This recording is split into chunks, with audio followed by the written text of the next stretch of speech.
गोरखपुर में 22 जून को कैंपियरगंज के विधायक फतेह बहादुर सिंह की गाड़ी पूर्वांचल एक्सप्रेसवे पर मार्ग दुर्घटना हुई थी, जिसमें विधायक के साथ उनके गनर भी घायल हो गए थे। विधायक फतेह बहादुर सिंह का कंधा टूट गया था, जिससे वे गंभीर रूप से घायल हो गए थे, जिन्हें इलाज के लिए लखनऊ में भर्ती कराया गया है। आज उनका लखनऊ में कंधे का ऑपरेशन होना है, जिसको लेकर कैंपियरगंज विधानसभा क्षेत्र के विभिन्न मंदिर में उनके स्वास्थ्य की कमान को लेकर पूजा का दौर चल रहा है। कैंपियरगंज के गौरी शंकर मंदिर में कार्यरत और समर्थकों ने रुद्राभिषेक करके उन्हें उनके स्वास्थ्य की कामना की है। फतेह बहादुर सिंह कैंपियरगंज विधानसभा से 7 बार से लगातार विधायक एवं बसपा सरकार में मंत्री भी रह चुके हैं और पूर्व मुख्यमंत्री ईश्वर की वीर बहादुर सिंह के पुत्र हैं।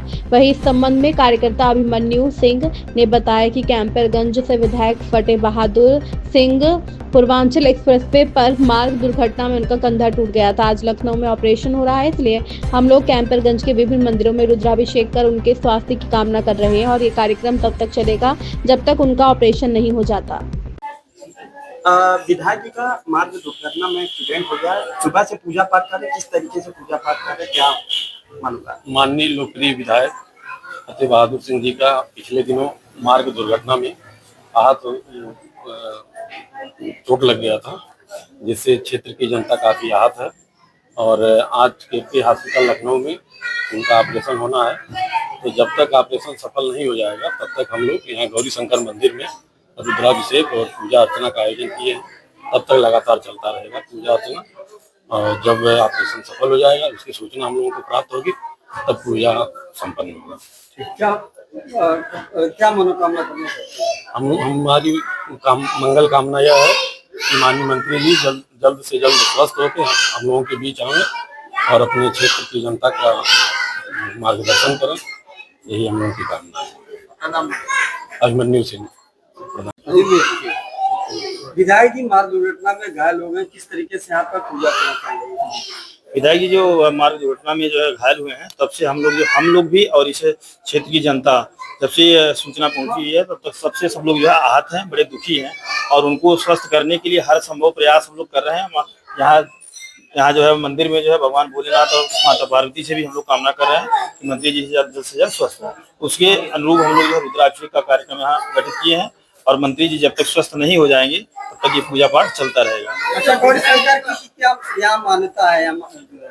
यहाँ की मान्यता ये है कि आप जब भी भगवान भोलेनाथ या माता पार्वती से जो कुछ मांगते हैं वो आपको मिलता है। इसी सिलसिले में मंत्री जी भी हमेशा यहाँ आते जाते रहते हैं और भगवान भोलेनाथ की कृपा उनके ऊपर बनी रहती है।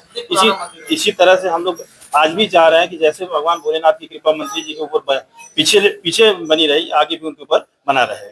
और ये मंदिर लगभग 235 वर्ष पुराना है और यहाँ जो भी आया और अपनी मनोकामना को मांगा है उसकी मनोकामना पूर्ण हुई है। कुसुमाकर गिरी। विधायक जी का मार्ग दुर्घटना में एक्सीडेंट हो गया और आप लोग सुबह से पूजा पाठ कर रहे हैं, किस तरीके से पूजा पाठ कर रहे हैं, क्या मनोकामना है? यही है कि विधायक जी के लिए हम लोग रुद्राभिषेक कर रहे हैं। उनका ऑपरेशन चल रहा है के हॉस्पिटल में लखनऊ में, उनका ऑपरेशन चल रहा है और जब तक ऑपरेशन सफल न हो जाएगा तब तक हम लोगों का पूजा निरंतर चलता रहेगा। यही हम लोगों की कामना है। बाबा जनता के बीच काफी लोकप्रिय है और पूरे जो है कैंपियरगंज में तमाम मंदिरों में पूजा चल रही है जी। विधानसभा में जगह जगह कार्यकर्ता पूजा कर रहे हैं, मंत्री जी के लिए मनोकामना कर रहे हैं, हम लोग भी पूजा अर्चना कर रहे हैं। इसी तरह से पूरे विधानसभा के लोग पूजा पाठ कर रहे हैं। भोलेनाथ और शंकर और गौरा पार्वती जी से ही कामना कर रहे हैं कि मंत्री स्वस्थ होकर के जनता के बीच फिर पुनः जैसे थे उसी तरह से आकर के फिर सेवा करें। क्या नाम आपका? दुर्गेश पाल। क्या नाम है आपका? नरेंद्र प्रताप सिंह। नरेंद्र जी, आपके क्षेत्र के विधायक जी मार्ग दुर्घटना में घायल हो गए, आज उनका ऑपरेशन हो रहा है, किस तरह आप लोग गौरी मंदिर में पूजा कर रहे हैं? हम लोग बाबा गौरी शंकर मंदिर में सुबह से ही रुद्राभिषेक का आयोजन किए हैं।